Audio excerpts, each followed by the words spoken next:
Halo pemirsa Metro TV Lampung, kembali bersama saya Nana Hasan akan menemani Anda selama 30 menit ke depan untuk membahas tajuk dan berita apa saja yang publish juga hits di 4 platform Lampung Post Group.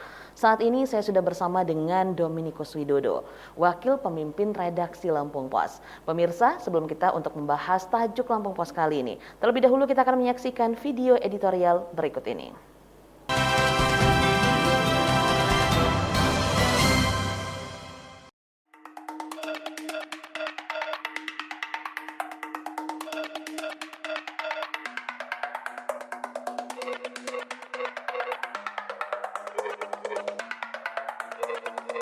Pertegas pasal pembelaan korban begal. Sudah jatuh tertimpa tangga. Peribahasa ini begitu cocok dengan fenomena korban begal yang dijadikan tersangka lantaran berhasil mempertahankan nyawa dari bengisnya para penyamun jalanan tak berperi kemanusiaan. Konteks penghilangan nyawa menjadi sorotan tunggal di meja hijau tanpa pertimbangan utuh kronologis dan halalnya melakukan pembelaan. Penegak hukum di Indonesia kerap gagap saat dihadapkan dengan pengalaman si malakama alias serba salah dari para korban kekerasan. Khusus begal, peristiwa ini kembali berulang pada penersangkaan Murtede alias Amak, warga Kabupaten Lombok Tengah, Nusa Tenggara Barat atau NTB karena membunuh para pengadangnya.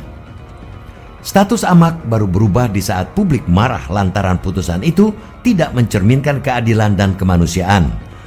Guna menjamin rasa keadilan dan menghilangkan kepercayaan publik pada proses peradilan berdasarkan kasus tersebut, Kapolda Lampung Irjen Hendro Sugiatno menegaskan warga tidak perlu takut saat melakukan perlawanan terhadap praktek pembegalan.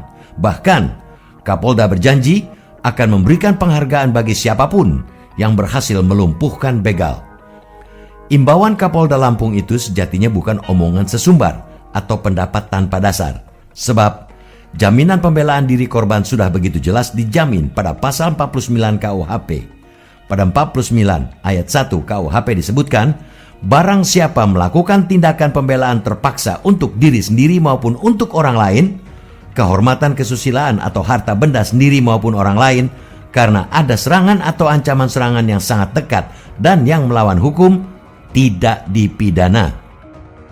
Sedangkan pasal 49 ayat 2 KUHP berbunyi, pembelaan terpaksa yang melampaui batas yang langsung disebabkan oleh keguncangan jiwa yang hebat karena serangan atau ancaman serangan itu tidak dipidana. Pertimbangan lainnya adalah kasus begal yang tak pernah sepi dari bumi Rua Jurai. Polda juga melaporkan dari 355 laporan kasus begal selama 2021, baru terungkap 230 kasus. Meski begitu, jumlah tersebut menurun jika dibandingkan dengan tahun 2020 yang hanya terungkap 308 kasus dari 476 laporan. Jaminan yang diberikan Kapolda patut kita apresiasi. Itu artinya, tak akan ada korban begal yang bernasib sial setelah berhasil lolos dari kematian. Akan tetapi, kita juga berharap dorongan ini bukan malah menjerumuskan warga untuk bertarung tunggal, bahkan dibebani tugas memberantas begal sendirian.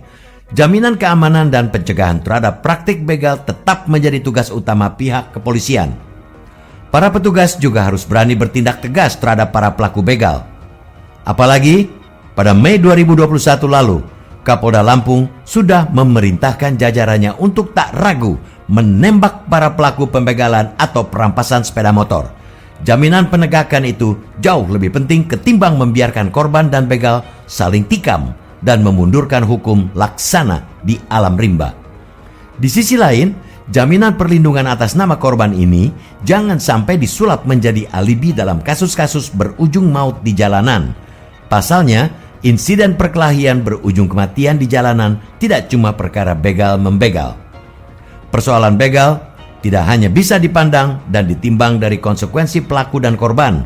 Lebih dari itu, pencegahan dan jaminan keamanan jauh lebih dibutuhkan kita semua demi menyudahi kesan buruk Lampung sebagai negeri begal.